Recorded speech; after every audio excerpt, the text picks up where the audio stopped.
జై శ్రీ గణేష. మనం మహాభారతం చెప్పుకుంటున్నాం కదా! ఎక్కడున్నాం? ద్రోణ పర్వం 4గో ఆశ్వాసం 14గో రోజు యుద్ధంలో ఉన్నాం. ద్రోణాచార్యుడు అద్భుతంగా శకట వ్యూహాన్ని పన్నాడు. కానీ ఆ శకట వ్యూహాన్ని దాటుకొని ముందుగా అర్జునుడు, తర్వాత సాత్యకి, తర్వాత భీముడు కూడా వచ్చేసారు. భీముడికి, కర్ణుడికి అద్భుతంగా యుద్ధం జరిగింది. కానీ భీముడితో యుద్ధం చేయలేక కర్ణుడు పారిపోయాడు. ఇంతవరకు చెప్పుకున్నాం కదా! మరి ఆ తర్వాత అసలు అలా వెళ్ళినటువంటి కర్ణుడు మళ్ళీ ఎందుకొచ్చాడు? అసలు భీముడితో కర్ణుడు యుద్ధం చేసిన తర్వాత చేతికి చిక్కినటువంటి భీముడిని కర్ణుడు ఎందుకు వదిలేశాడు?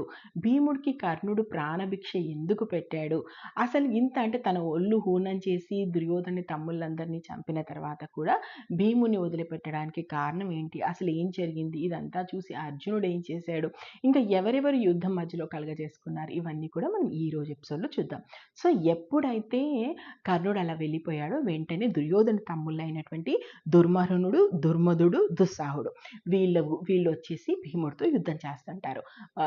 చాలా పెద్ద కౌరవ సైన్యాన్ని తీసుకొని వచ్చి. వీళ్ళు కూడా కాసేపు భీముడితో యుద్ధం చేస్తారు. కానీ ఎక్కువసేపు భీముడి ముందు నిలవలేకపోతారు. భీముడు వీళ్ళ గుర్రాల్ని, వీళ్ళ రథాల్ని, వీళ్ళ సారథుల్ని చంపి వీళ్ళ తలలు ఎగరగొట్టేస్తారు. దీంతో మళ్ళీ కర్ణుడే భీముడితో యుద్ధం చేయడానికి వస్తాడు. ఈసారి కర్ణుడు ఏది ఏమైనా సరే వీడికసలు నా సత్తా ఏంటో చూపిస్తాను అని చెప్పేసి యుద్ధ రంగంలోకి దిగుతాడు. వస్తూనే ఇంకా ఇలా జరుగుతుంది వీళ్ళిద్దరి మధ్య. వస్తూనే 75 బాణాల్ని భీముడి మీద వేస్తాడు అర్జునుడు.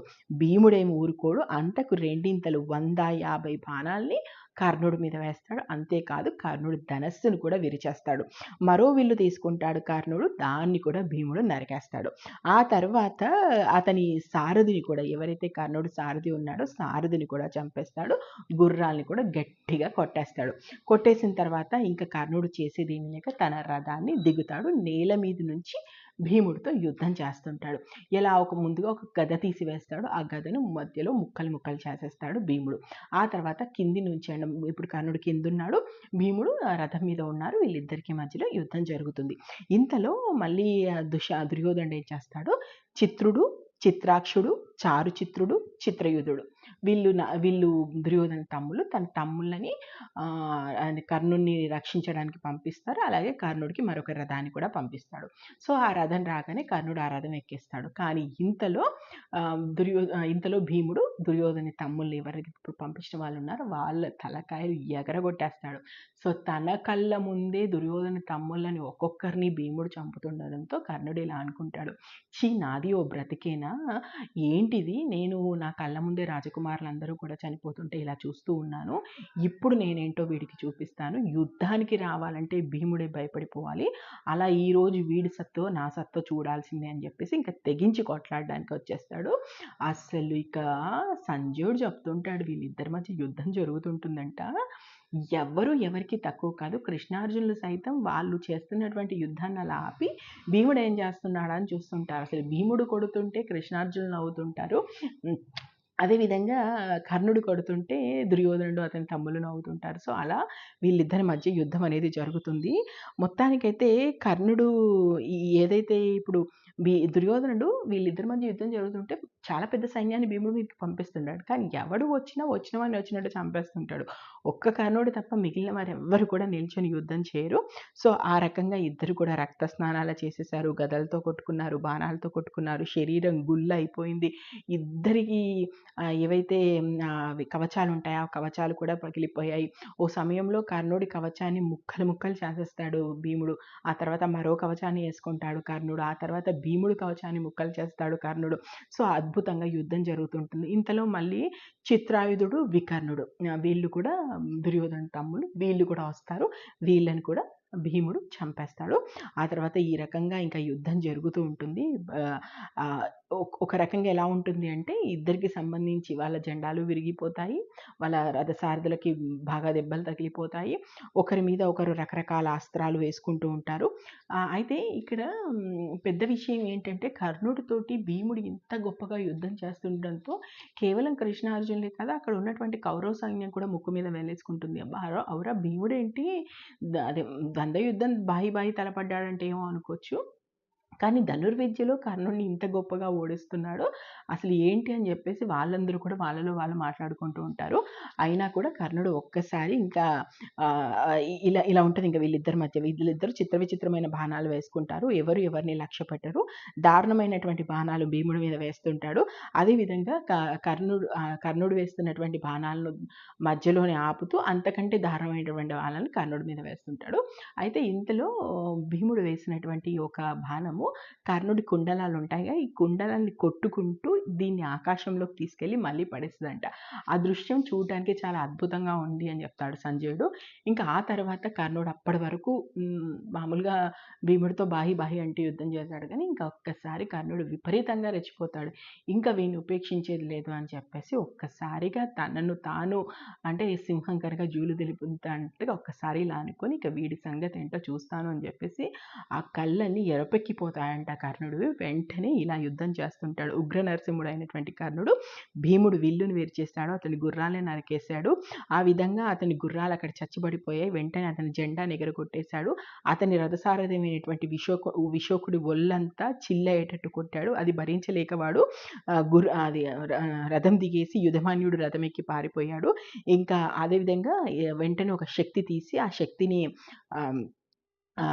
ఆ రథం మీద వేశాడు. వెంటనే భీముడు ఆ రథాన్ని దూకేశాడు. సో, ఇప్పుడు భీముడు కిందుండి యుద్ధం చేస్తున్నాడు. కర్ణుడు పైనుంచి యుద్ధం చేస్తున్నాడు కదా!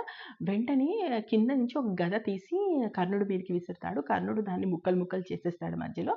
ఆ తర్వాత కర్ణుడు భీముడి మీదకి బాణాలు విసురుతూనే ఉంటాడు. అప్పుడు ఏం చేస్తాడంటే, అప్పుడు తాను కానీ, అర్జునుడు కానీ చంపేసినటువంటి ఏనుగులు ఉంటాయి కదా! వాటిని ఎడమ చేత్తో అలా అలా అర్జునుడి మీదకి అలా అలా కర్ణుడి మీదకి విసురుతూ కర్ణుడి రథం దాకా పోనిస్తాడు.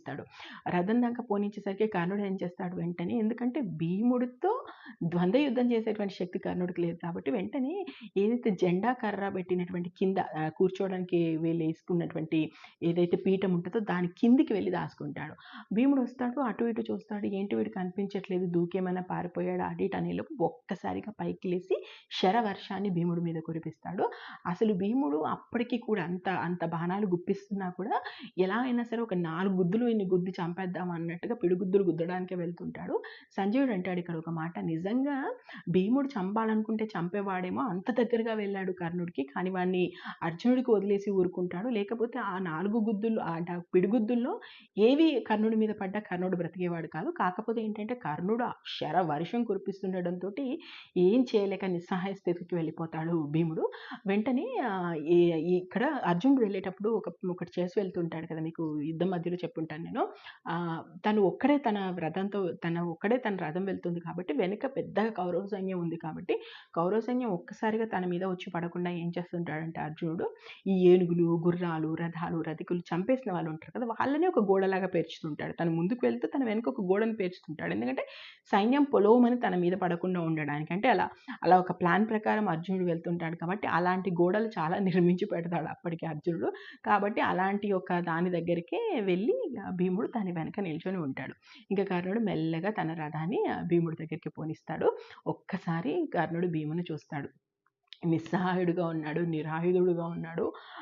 అంటే ఆయాస పడిపోతున్నాడు. అప్పటికి యుద్ధం చేసి ఉన్నాడు కదా, అంతమందిని చంపి ఉన్నాడు కదా.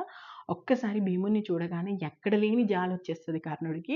అలాగే కుంతి మాటలు గుర్తొచ్చేస్తాయి. ఎందుకంటే ఇక్కడ కనుక కర్ణుడు తలుచుకుంటే భీముడు అయిపోయాడు. భీముడు ఒక్క బాణం వదిలాడంటే చేతికి అందేంత దూరంలో ఉన్నాడు. చంపేయాలనుకుంటే ఇక్కడ కర్ణుడు ఈజీగా భీముడిని చంపేయగలుగుతాడు. కానీ ఒక్కసారిగా కుంతి మాటలు గుర్తొస్తాయి. అలాగే ఎక్కడ లేని ప్రేమ అనేది కర్ణుడికి పొంగుకొస్తది భీముడి మీద. ఎంత అవుననుకున్నా కాదనుకున్నా తన తమ్ముడే కదా. వెంటనే ఒక నవ్వు నవ్వి తన ధనస్సు ఉంటది కదా, ధనస్సు చివర ఉంటది కదా, ఆ చివరని అలా భీముడి కడుపులోకి ఇలా మెల్లగా, అంటే మనం నవ్వులాట కుచ్చుతాం కదా, ఇలా పెన్సిల్‌తో ఇలా కుచ్చినట్టు ఆ ధనస్సుని అలా భీముడి పొట్టలో కుచ్చి, ఏమోయ్ తిండిపోతూ హాయిగా ప్రశాంతంగా తిని చెట్టు నీడలో హాయిగా ఉండకుండా నీకెందుకయ్యా ఈ యుద్ధం అనేది, వెళ్ళు హాయిగా చక్కగా తినేసి ప్రశాంతంగా ఏ నీడ దొరికితే ఆ నీడ దగ్గర ఉండు. అప్పటికి కూడా నీ శరీర తీట తీరదంటావా? నీకు సమవుజ్జులైన వాళ్ళు ఎవరెవరితోటి యుద్ధం చేసుకో. ఎందుకయ్యా తెగించి నాతో యుద్ధానికొస్తావు? నిన్నెలా నేను చంపగలుగుతాను. పో పో నీలాంటి తిండిపోతుని చంపి నేనేం చేస్తానంటాడు. ఇక్కడ కర్ణుడు అనేటువంటి మాటలు కర్ణుడు మామూలుగా ఇలా వెటకారంగానే మాట్లాడతాడు. కానీ ఇక్కడ కర్ణుడు భీముడితో మాట్లాడినటువంటి మాటలు ఖచ్చితంగా అంత చనువు తీసుకొని మాట్లాడాడు అంటే అది ఆ ప్రేమతోనే మాట్లాడాడు అనుకోవచ్చు. ఎందుకంటే తమ్ముడు అనేటువంటి దాంతోటి. మామూలుగా అయితే ఒక రాజకుమారుడితో కర్ణుడు ఎంత హద్దులో ఉండాలో అంత హద్దుల్లో ఉంటాడు. కానీ ఇక్కడ పూర్తిగా ఒక రకంగా గిల్లినట్టే మాట్లాడుకుంటూ కూడా సరే ఇంక ఎళ్ళు అదిగో అక్కడ చూపిస్తుంటాడు. అదిగో అక్కడ కృష్ణార్జునులు ఉన్నారు కదా! వెళ్ళు నువ్వు అర్జునుడి దగ్గరికి వెళ్తే నువ్వు బ్రతికిపోతావు. ఇంకిక్కడే ఉంటే ఏమవుతుందో ఏమో వెళ్ళు అని చెప్పేసి భీముడిని అటు పొమ్మని చెప్తుంటాడు. ఇంతలో ఇదంతా జరుగుతుంటుంది. ఇప్పుడు ఎట్లా భీముడు ముందున్నాడు. కర్ణుడు వెనక ఉండి ఇదంతా మాట్లాడుతున్నాడు కదా! ఇది దూరం నుంచి అర్జునుడు గమనిస్తుంటాడు. అంటే ఒక కన్ను ఎందుకైనా మంచిదే అని చెప్పేసి భీముడు కర్ణుడు యుద్ధం చేస్తుంటే జరుగుతుంటది కదా! తను ఇలా ధనస్సు వదులుతున్నాడేమో భీముడికి ఏమైపోతుందో అనేటువంటి త్వరలో ఏం చేస్తాడంటే అర్జునుడు శరవర్షాన్ని వెనక నుంచి అంటే కర్ణుడు వెనక అర్జునుడు ఉన్నాడు కానీ బాణవర్షాన్ని కర్ణుడి మీద కురిపిస్తుంటాడు. నిజానికి అవి తగిలి ఉంటే కర్ణుడి పరిస్థితి ఏమయ్యేదో తెలియదు. వెంటనే మధ్యలోకి అశ్వత్థామ వచ్చేసి ఆ బాణాలన్నింటినీ కూడా మధ్యలోనే తునాతునకలు చేస్తుంటాడు. అంటే వెనక అర్జునుడు ఉన్నాడు. మధ్యలో కర్ణుడు మధ్యలోకి ఇప్పుడు అశ్వత్థామ వచ్చాడు. ముందు కర్ణుడు ఉన్నాడు. కర్ణుడి కంటే ముందు భీముడు ఉన్నాడు. సో అలాగే ఎప్పుడైతే కర్ణుడు వెళ్ళిపోమంటాడో ఇంకా భీముడి మొహంలో నెత్తుడి చుక్క ఉండదు. నా బతుకు పోయి ఒక సూతుడు నాకు ప్రాణభిక్ష పెడితే పోవాల్సిన పరిస్థితి వచ్చింది అనుకొని ఇంకా తను ఏమీ మాట్లాడకుండా ఆ క్షణంలో భీముడి మొహంలో నెత్తుడి చుక్క కూడా కనిపించదంట. చేసేది లేక వెళ్ళి ఇంకా కృష్ణార్జునుల రథం ఎక్కేస్తాడు. దీంతో ఇప్పుడు ఎవరెవరికి యుద్ధం జరుగుతుంది? అర్జునుడికి ఎదురుగా అశ్వత్థామ వచ్చేసాడు. అర్జునుడు, అశ్వత్థామ, అదేవిధంగా మన కర్ణుడు ఉన్నాడు. మిగిలిన వాళ్ళందరూ ఉన్నారు. సాయంత్రం కాబోస్తుంది. జయద్రథుడు ఇంకా ముందుకు వీళ్ళందరినీ తోసుకొని కానికి వెళ్ళలేడు. మళ్ళీ సాచికి ఉన్నాడు. అసలు కర్ణుడు, సాచికి, మన అర్జునుడు, అశ్వత్థామ ఇంతమంది ఉన్నారు. వశిష్ఠుడు వీళ్ళందరూ ఎవరితో తలబడ్డారు? అసలు ఎందుకు అర్జునుడు ముందుకు వెళ్ళలేకపోతున్నాడు? మన సైంధవుని చంపలేకపోతున్నాడు? కృష్ణుడు మాయా చీకటి సృష్టించడానికి ఏర్పడేటువంటి పరిస్థితులు ఏంటి? ఆ తర్వాత ఏం జరిగిందనేది మనం 1 by 1 చెప్పుకుందాం. నేను మహాభారతం ఉన్నది ఉన్నట్టు చెప్తున్నాను. నా ఒపీనియన్స్ ఏమీ పెట్టట్లేదు. ఎందుకంటే ఇక్కడ కర్ణుడికి, భీముడికి మధ్య జరిగినటువంటి ఓవరాల్‌గా చూసుకుంటే మాత్రం కర్ణుడు గొప్పవాడా? భీముడు గొప్పవాడా? అంటే మనం చెప్పలేము. ఎందుకంటే కర్ణుడు ఎక్కడ దివ్యాస్త్రాలనేవి భీముడి మీద వాడలేదు. అద్భుతమైనటువంటి దివ్యాస్త్రాలు కర్ణుడి దగ్గర ఉన్నాయి. కర్ణుడు సాధారణమైనటువంటి యుద్ధమే భీముడితో చేశాడు. మామూలుగా అస్త్రశస్త్రాలతోనే యుద్ధం చేశాడు. చెయ్యలేదు కాబట్టి భీముడు గొప్పవాడు అనలేము. ఒకవేళ చేసుంటే భీముడు ఎలా రియాక్ట్ అయ్యేవాడో మనకు తెలియదు కాబట్టి మామూలుగా కర్ణుడికి భీముడికి మధ్య జరిగిన యుద్ధంలో దాదాపు 3 సార్లు కర్ణుడు పారిపోయాడు. చివరికి మాత్రం కర్ణుడు భీముడికి జరిగిన యుద్ధంలో భీముడికి ప్రాణభిక్ష అయితే కర్ణుడు పెట్టాడు. తన మాట నిలబెట్టుకున్నాడు కుంతికిచ్చిన మాట ప్రకారం. సో ఆ తర్వాత ఏమైంది ఏంటి అనేది మనం ముందు ఎపిసోడ్స్‌లో చూసుకుందాం. ఓవరాల్‌గా అయితే ఎక్కడ ఏది మిస్ చేయకుండా చెప్పే ప్రయత్నమే చేస్తున్నాను. మీకు నచ్చితే ఆశీర్వదించండి. మహాభారతంలో ఇప్పటివరకు ఏం జరిగింది అనేది తెలియాలంటే మన ఛానల్‌కి వెళ్ళండి. ప్లేలిస్ట్ ఉంది. మహాభారతం ప్లేలిస్ట్ చూస్తే మీకు మొదటి నుంచి జరిగిన స్టోరీ అంతా ఉంటుంది. చూడండి. Thank you. జై హింద్.